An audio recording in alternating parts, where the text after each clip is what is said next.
Hi everybody. So in this video, I just want to go over this guide that I've made, this extra kind of handout worksheet that I have for y'all, and explain and do a little bit of a demonstration of how you can use it to help you with one of your primary tasks this week. So if you're actually following along with our class, you will notice, I'm actually going to back it up to our schedule. You'll see that for week 9, we're not actually turning anything in. So here we are in week 9. There are things to read and things to do, but you do not have to submit anything by the end of the week, by Sunday this week. What you're going to focus on instead is reading the article that's assigned and finding an article that offers a counter argument to this article. This article, reading number 4, is the one that I've selected to be the main article, the main text that you're going to be doing a critical evaluation on in this unit, in Unit 4. So everyone's going to be doing a critical evaluation of Susan Blum's article, Ungrading, that appears in Inside Higher Ed. So there's a link to it. The first task that you have to do is pretty standard. Read this article that's linked in the announcement and annotate it as you have been doing. You're not going to need to turn that in. It's just something that you want to do to get familiar with the article.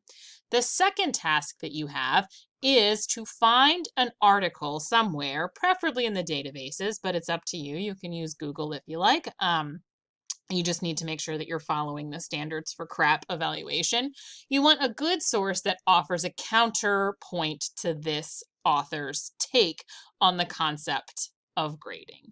So you're going to read this article, figure out how the author feels about the topic, and then find an article on your own that will be reading number 5 that offers some kind of counter argument to the original article. So what I have created is a sheet that can help you with that task because this is probably the harder part. Finding this counter argument article is going to be your more difficult task between the two.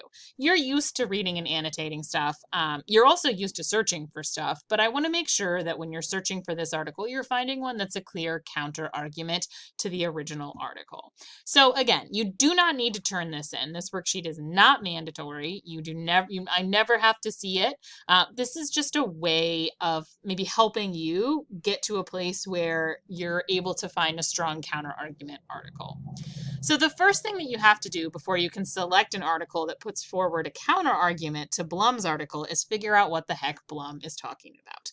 I'm going to do a demonstration of this on a completely different topic. I don't want to do Blum's topic because then I'll just be researching counter arguments and then I'll be doing your work for you. So I don't want to do that. I picked a different article, a different topic. I've picked on homework.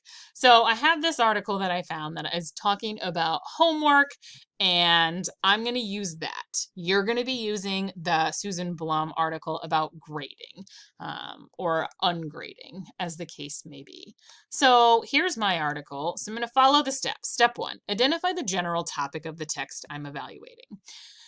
I'm going to keep in mind that a topic is the idea or concept that's being discussed. If I can't quite tell, I'm going to look through the article at the title and for repeating keywords. So I'm seeing homework, homework. I can do a Control F and pull up a search, and the word homework appears in this article 8 times. So it's a relatively short article. So I'm going to go ahead and say that homework is probably the topic under discussion here. That's the general topic, homework. And I'm going to figure out next what the author is saying about that topic. So this is just a general topic. I'm not getting into their opinion or their take or anything. It's good, it's bad. I'm just saying, okay, this article is going to be about homework. Step 2 says, to now identify what the writer wants to tell the reader about the topic. What's their take? What's their opinion? If I can't tell, one thing I can do is go through and look at the emotional language. This article doesn't have a ton of emotional language, but the nice thing is that the author straight up explains his position from the get-go. He says that piling homework on kids is a mistake that undermines work-life balance. And he says many educators, himself included, question whether or not homework is of educational or really any value at all. So it's pretty stark. This person has laid out their thesis for me.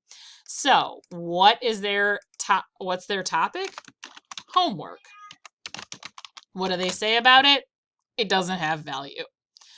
You can see that the formula for creating a main claim is to take the topic and put it together with what the author wants to tell you about it. So here's my topic, homework. What does the author want to say? Homework does not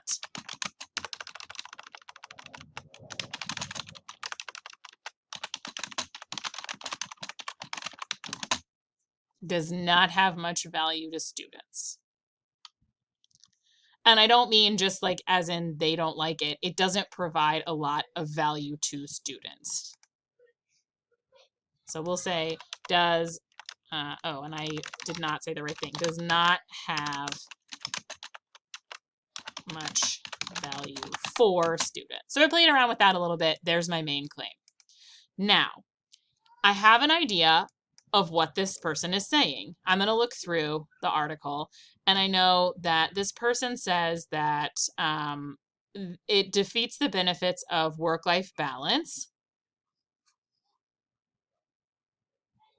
that it actually can be a source for health problems, to get students sitting down more, because sitting in school for 5 to 6 hours a day is already not great for them, and then asking them to go home and work another 3 hours on their homework is not great for their well-being. And I'm looking through.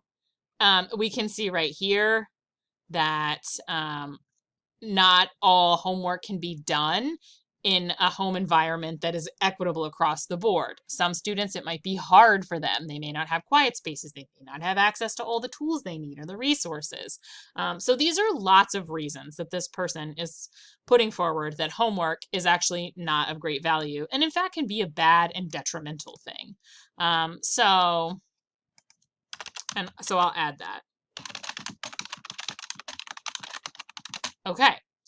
What are some counter arguments to this? Well, what I'm looking for here is what the other side in an argument believes. So if this person believes that homework does not have value and can be harmful, the other side is going to believe that homework has benefits and can be valuable for students.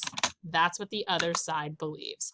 You can see that I said to brainstorm 2 counter arguments below. I don't know. If you can only come up with one, that's fine. You might come up with another one. You might want to get more specific and say like, okay, so maybe an opponent might say homework teaches students responsibility. You're just thinking about, this is a specific value that might be included. So you could get more specific with your counter arguments. You're just trying to think about like what the other side might say. Brainstorm. If you went to a teacher who's super old school and you said, okay, I don't think that homework has any value and it can actually harm students. What would that person respond with? Homework teaches students responsibility. Homework has benefits and can be valuable. Homework improves student education. That would be another one. Or homework improves students' desire to learn. These might be some responses. So what you're coming up with are these responses. And the reason you're doing this is because in step 4, you can now create some keywords based on these ideas that might help you to find articles that would provide a counter argument. So now that I know that this person doesn't like homework, I can say that the opposing side would see the benefits of homework. Homework value. Homework responsibility. I could even just start with the basic keyword homework and go from there. So when you're looking, as I'm about to do, you're going to go to a database. In this case, I'm going to go to SIRS, and you can see that I can just type in my basic topic and see if I see anything that jumps out to me immediately. When I type in homework, I'm seeing questions about homework. And as I go through, I'm actually seeing lots of titles that are going to agree with my point of view. Your kid is right. Homework is pointless. Too much homework can be counterproductive. Some of these, maybe. Um, Lessen the homework burden. No more homework. Homework hell. You can tell just by reading these titles that these articles are probably going to agree with my original author that homework is an undue burden. It's detrimental. It's not a good idea. I'm trying to find something that talks about the benefits because I'm looking for the counter argument that disagrees. So I'm going to toss the word benefits in here. Homework benefits. And again, homework the homewrecker. These aren't sounding good. So I'm really going to have to work at it. Homework hurts high achieving students. Maybe detrimental to health. I do see this one that says that there's some value to math and science homework. So I'm going to put that on the back burner because I thought there might be something out there. This is called the case for homework, specifically for quality homework, but this article looks like it's going to be an option for me.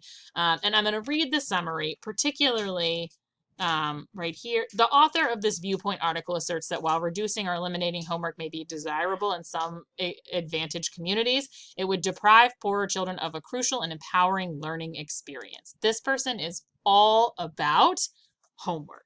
Okay. So this is my counter argument article. I found it.